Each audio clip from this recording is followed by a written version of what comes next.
Welcome back to another short but definitely not sweet book review. I'm your host Shani, and you are listening to Shani Horror and Vibes. On this week's episode, we're going to talk about The Brother's Curse by Christine Germain, and I can almost tell you guys, I'm more than positive that you all gonna want to read this book too. Like, there's no way that y'all don't know about this book, because if not, I'm about to tell you about the book. I won't give away spoilers, but I will tell you my thoughts and opinions on it though. I end up following her actually on Instagram because they gave me like recommend, people like they always do.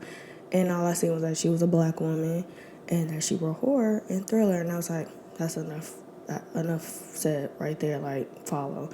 So I think a couple of days later, I told myself, go back and like see what kind of books, and she just so happened to post like a trailer, and it was like thriller, horror, mystery, and I'm like, okay, well, that's all I need to hear right there, because I had been looking for a book while all three of those in the book. So I looked it up. I didn't read what the book was about. Never read what this book was about. The cover alone, I was like, I'm in. Period. I'm in. I'm listening to it. I'm reading it. Whatever. However I got to do it, I'm going to do it. When you actually go to purchase this book on Amazon, like I said, I scrolled past what the book was about, y'all, but towards like the bottom before you hit the reviews, I'm going to actually post it on here. She actually shows what the characters look like her version of what the characters look like in the book. So I didn't know any characters in the book, obviously. So just looking at the picture and seeing the name, when I actually got to read the book, it was flashing back to the pictures that I was seeing. And I'm like, oh, that's why that picture looks like that. That's why Matt looks like that. And that's why Gabby looks like that. I'm like, okay. And this is what Crystal looks like, and what John looks like, and what Jason looks like. So I figured like that was the best touched about the book in my eyes. And it's not like little cute pictures. It's kind of like creepy and eerie pictures. It kind of gives me like a goosebumps type of vibes with the pictures that you were looking at. I did get to record myself reading the book, doing a live book reaction. I didn't get to finish recording me doing it like all the way fully because I was just moving around entirely too much. The book was glued to my hand, so wherever I went, the book went with me, and it was just like too much to film in every location that I was reading at. But I did get some clips. I even made a Chipotle run for dinner. My husband got out the car. I sat in the car so I can read the book in peace before I came back home. Anyways, the very first page sucks you in. It gives you that old school century vibes, a brief history of what the stone is, a brief history of who the shapeshifters are, and then it takes you into the earlier days. The book's name is Crystal, and Crystal left, and she had to come back home because her parents died, and she wanted to help be there for her sister, as anybody probably would in a family. But Crystal turns 25 on Halloween, and I'm like, first of all, I would love for Halloween to be my birthday. Halloween is my favorite day of the year. So the fact that she's turned 25 on Halloween, I was like, yeah. But in the book, she's like, not going for it. Crystal's 25th birthday, she receives a gift from her auntie, which is this amethyst necklace. And it's this powerful stone, you guys. But inside the stone is the shapeshifters, the main man in charge, the head demon, and 25 other demons too. She doesn't know that she's walking around with this on her neck. Like, she just thinks it's a family heirloom, and her mama told her not to ever take it off in this message that she sent her.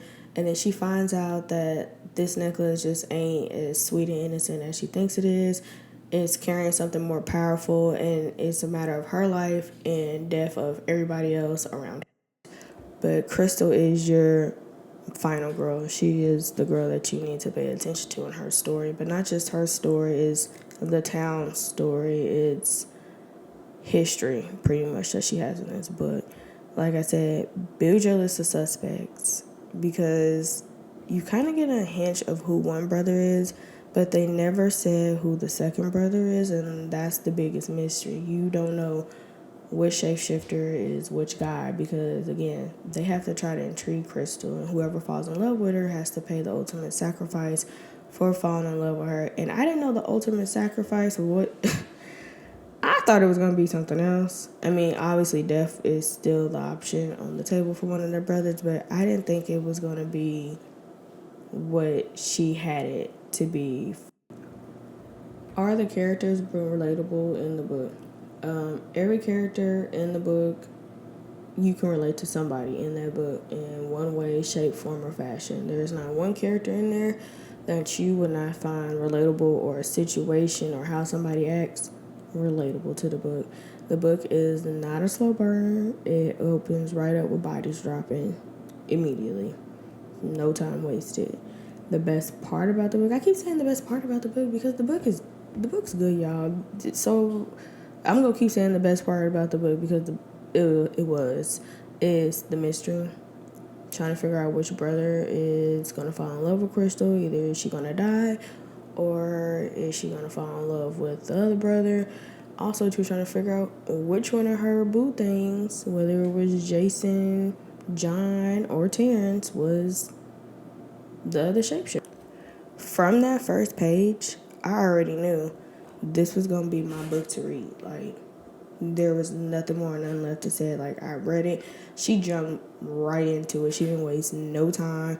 And she didn't waste no time killing my favorite character. And I felt some kind of way about it on the inside because I was kind of rooting for Gabby and Matt, to make it out at the end. But I quickly found out that, yeah, that was not the case. She does not spare any characters.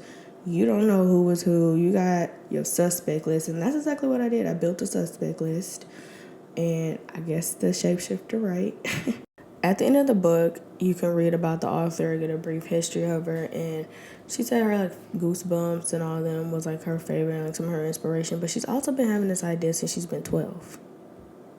12, you guys. So that just tells you, don't give up on her dream, because she just came out with one of the best damn book series probably ever as a Black woman author. And it's in a horror genre with thriller and everything else. Y'all need to go support her. Spread the word for Black authors. They need our love. They need our support. She's not one of them authors where you tag her and she just likes it and scrolls on about her. That she actually conversates with you about this book. And that right there, that was the highlight of my weekend. I'm not even gonna lie. I told my husband, I was like, hey, babe, the author is actually talking back to me. Because I was on Threads, live threading my thoughts about the book. And, yeah, she got a kick out of my thoughts, and I'm just like, dude, what the? So shout out to you. Thank you for responding back to me. Thank you for making my weekend. Absolutely love the book. I've already bought the second book, and I do plan on getting the second. Not the second, because I already got the second. I do plan on getting the third and the fourth book. And that is it for this week's short but definitely not sweet book review over The Brothers Curse. Like I said, go buy her book. Go check her out. Here's her page to follow her on Instagram. Support her, y'all. Give her lots of love. And if you like what you heard, make sure you go read the book like I keep telling you, because I'm going to keep saying go read this book, y'all.